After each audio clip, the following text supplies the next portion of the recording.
Assalamualaikum warahmatullahi wabarakatuh. Perkenalkan, nama saya Gufron Gozi Ramadan, NIM 2024-1010-3087. Di sini saya akan mempresentasikan tugas modul yang diberikan dari mata kuliah Sistem Basis Data tentang penentuan entity dan juga atribut. Di sini disediakan studi kasus yang berjenis bond pembelian dari sebuah bengkel, dan dari bond ini terdapat semacam item seperti nama dari bengkel tersebut, dan ada alamat, nomor telepon, nomor faktur, tanggal, dan judul dari bondnya ini.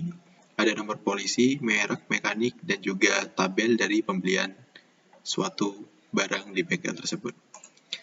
Dan pada modul ini kita disuruh untuk mengerjakan 4 jenis soal. Soal yang pertama yaitu mengidentifikasi entity dan juga atribut dengan format tabel seperti pada yang terdapat pada modul ini. Terdapat nama, kategori, deskripsi, alasan, atribut, dan juga keterangan.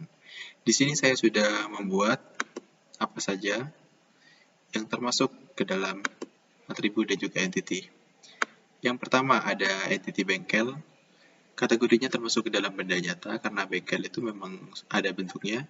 Deskripsinya menyimpan data tentang bengkel. Alasan kenapa dijadikan entity karena bengkel punya informasi yang harus dicatat pada nota pembelian. Atributnya ada ID bengkel, nama bengkel, alamat bengkel, dan kode pos dari bengkel.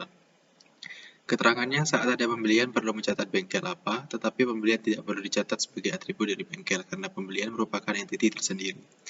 Yang kedua ada entity pembelian, termasuk kategori benda nyata, karena apa yang terdapat dalam pembelian itu nyata dan ada, memang ada dalam proses pada pembelian itu. Deskripsinya menyimpan data tentang pembelian item barang. Alasannya kenapa dijadikan entity, karena pembelian terhadap suatu barang harus dicatat, sehingga pembelian terkait dengan bisnis proses dan perlu dicatat. Atributnya ada ID faktur, nama pembeli, tanggal pembelian, dan juga kuantum. Keterangannya itu saat pencatatan pembelian perlu mencatat bengkel apa dan mekaniknya siapa, tetapi bengkel dan mekanik tidak perlu dicatat sebagai atribut dari pembelian karena bengkel dan mekanik merupakan entiti tersendiri. Lanjut ke entity yang ketiga yaitu ada entity barang. Barang sudah jelas kategorinya benda nyata, masuk ke dalam benda nyata karena ada bentuknya. Deskripsinya menyimpan data tentang item barang yang dimiliki oleh bengkel. Alasan dijadikan entity adalah barang yang dimiliki bengkel harus dicatat ketika terjadi pembelian, barang yang harus dicatat sehingga barang terkait dengan bisnis proses dan perlu dicatat. Dan atributnya ada kode part, nama part, jenis part, jumlah part, dan harga part. Keterangannya jenis part redundan, jarang barang berkaitan dengan pembelian, tetapi pembelian tidak perlu dicatat sebagai atribut barang, karena pembelian memiliki entity tersendiri. Entity yang selanjutnya ada entity kendaraan, masuk ke dalam benda nyata, karena kendaraan memiliki bentuk yang sudah nyata, dan deskripsinya menyimpan data kendaraan saat melakukan pembelian. Alasan dijadikan entity, kendaraan yang melakukan servis atau pembelian perlu dicatat, sehingga kendaraan terkait dengan bisnis proses dan perlu dicatat. Atributnya ada nomor polisi, merek, warna, dan juga tahun. Keterangannya kendaraan berkaitan dengan pembelian dan barang, tetapi pembelian dan barang tidak perlu dicatat sebagai atribut dari kendaraan, karena pembelian dan barang merupakan entiti tersendiri. Lanjut ke entiti yang terakhir yaitu entiti mekanik. Mekanik ada bentuknya jadi termasuk dalam kategori benda nyata. Deskripsinya menyimpan data tentang mekanik yang menghandle dari suatu pembelian. Alasan kenapa dijadikan entity karena mekanik terkait dengan bisnis proses sehingga perlu dicatat. Atributnya ada dua yaitu ID mekanik dan juga nama mekanik. Keterangannya mekanik berkaitan dengan pembelian tetapi pembelian tidak perlu dicatat sebagai atribut mekanik karena pembelian merupakan entiti tersendiri. Oke, itu untuk yang nomor 1. Kita lanjut ke soal yang nomor 2. Di soal yang nomor 2, kita disuruh mengidentifikasi tentang multi-value attribute dan redundant attribute. Dari yang entity yang sudah kita tentukan di awal, kita disuruh mengidentifikasi lagi apakah ada entity yang memiliki nilai multi-value atau redundant. Di sini saya menemukan satu jenis multi-value attribute, yaitu dengan nama entity jenis part. Jenis part awalnya berada pada entity barang, karena sifatnya yang redundant, jadi jenis part harus dibuat menjadi entity baru, termasuk ke dalam kategori benda abstrak. Deskripsinya menyimpan data tentang jenis part. Alasan dimasukkan sebagai entity ya karena ketika dimasukkan ke entity barang menjadi redundant sifatnya, sehingga dipisah menjadi entity tersendiri. Atributnya ada 4, yaitu nama jenis part, deskripsi, ID jenis, dan kode part. Keterangannya setelah jenis part menjadi entity, atribut ini dihapus dari barang. Untuk mencatat jenis suatu barang tertentu, di entity barang cukup dicatat ID jenis barangnya untuk menghilangi multi-value tersebut. Lanjut ke soal modul nomor 3. Di soal modul nomor 3, kita disuruh untuk mengidentifikasi lagi dari entity nomor 1, apakah ada atribut yang tidak bisa dimasukkan ke entity yang ada. Dan jika menemukan, harus dicatat dalam bentuk tabel seperti ini. Saya sudah menemukan satu atribut yang tidak bisa dimasukkan di dalam entity, yaitu nama atributnya adalah kondisi part, terdapat pada entity barang. Alasannya kenapa? Karena menyebabkan multi-value atribut pada barang karena bisa menjual banyak barang sekaligus dari satu bengkel. Jadi, sudah jelas bahwa ini adalah atribut yang tidak bisa dimasukkan ke dalam entity, karena sifatnya yang tidak terlalu perlu dalam sistem dari bengkel tersebut, khususnya sistem bond, sistem pembelian dari bengkel tersebut. Lanjut ke soal terakhir, soal nomor 4. Di soal nomor 4, kita disuruh untuk menentukan primary UID dan secondary UID setiap entity.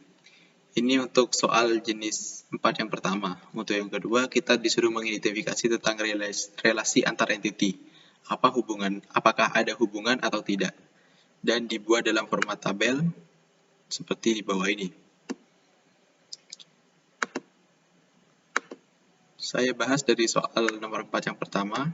Jadi penentuan primary UID dan secondary UID-nya setiap entity dari entity bengkel menggunakan artificial dari primary UID, yaitu menggunakan ID bengkel. Dan pembeli ini menggunakan artificial juga dengan primary UID dengan nama ID faktur. Dan entity barang ini menggunakan natural karena barang sudah memiliki yang namanya kode part. Jadi itu bisa digunakan sebagai natural dari primary UID. Dan ada di entity kendaraan juga terdapat menggunakan natural dari primary UID karena memang sudah terdapat nomor identik sendiri, yaitu nomor polisi. Dan pada entity mekanik ini menggunakan primary UID yang artificial, yang artinya buatan karena memang tidak ada yang bisa digunakan sebagai primary UID.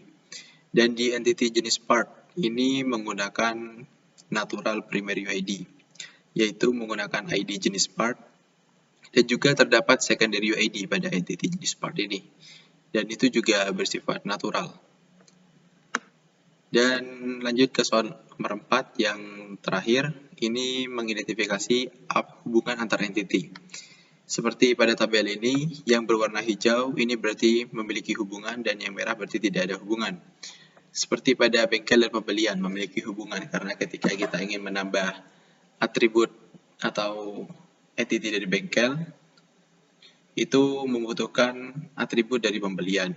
Begitu juga dengan hubungan antara bengkel dan barang. Apabila kita ingin menambah barang, atribut pada barang memerlukan juga atribut dari bengkel itu sendiri. Dan hubungan antara bengkel dengan kendaraan itu tidak ada karena ketika kita ingin menambah atribut dari kendaraan, kita tidak memerlukan atribut dari bengkel. Dan di mekanik, itu memiliki hubungan dengan bengkel karena ketika kita ingin menambahkan atribut pada entity mekanik membutuhkan atribut dari entity bengkel. Dan bengkel dengan jenis part itu tidak memiliki hubungan karena jika ingin menambah jenis part, atribut pada jenis part tidak ada sangkut pautnya dengan atribut bengkel. Ya, atribut pada entity bengkel. Dan pada pembelian dan juga barang ini jelas ada hubungannya karena ketika kita ingin menambah atribut dari entity pembelian itu memerlukan juga atribut dari entity barang. Jelas ada hubungannya. Dan pembelian dengan kendaraan ini memiliki hubungan juga karena ketika kita ingin menambah atribut entity pembelian memerlukan juga atribut dari entity kendaraan. Selanjutnya hubungan antara entity mekanik dengan entity pembelian. Ini sudah jelas ada hubungannya karena apabila kita ingin menambahkan atribut pada entity pembelian, kita juga membutuhkan atribut pada entity mekanik. Dan selanjutnya, pembelian dengan jenis part. Ini tidak ada hubungan karena jika kita ingin menambah atribut pembelian, kita tidak membutuhkan atribut pada entity jenis part. Karena hubungan pembelian dengan jenis part itu melalui entity barang. Dan barang dengan kendaraan, ini jelas memiliki hubungan, karena apabila kita ingin menambah atribut entity barang, kita memerlukan atribut juga pada entity kendaraan. Dan hubungan barang dengan mekanik, ini jelas tidak ada hubungannya, karena proses penambahan atribut pada entity barang tidak memerlukan atribut dari entity mekanik. Dan barang dengan jenis part, ini memiliki hubungan jelas karena apabila pembelian ingin memanggil jenis part, itu melalui perantara dari entity barang. Jadi entity barang memiliki hubungan khusus dengan jenis part. Dan kemudian lanjut pada entity kendaraan dengan entity mekanik. Ini jelas tidak ada hubungannya karena apabila kita ingin menambah atribut pada entity kendaraan tidak memerlukan atribut juga dari entity mekanik. Begitu juga dengan jenis part dengan kendaraan dan juga mekanik dengan jenis part. Jelas tidak ada hubungannya pada saat proses penambahan atribut, baik dari sisi jenis part dengan mekanik, ataupun kendaraan dengan jenis part. Mungkin itu saja penjelasan yang bisa saya sampaikan dari pembahasan modul ini. Apabila ada salah kata atau pembahasan yang kurang jelas, saya mohon maaf. Kurang lebihnya mohon maaf. Wassalamualaikum warahmatullahi wabarakatuh.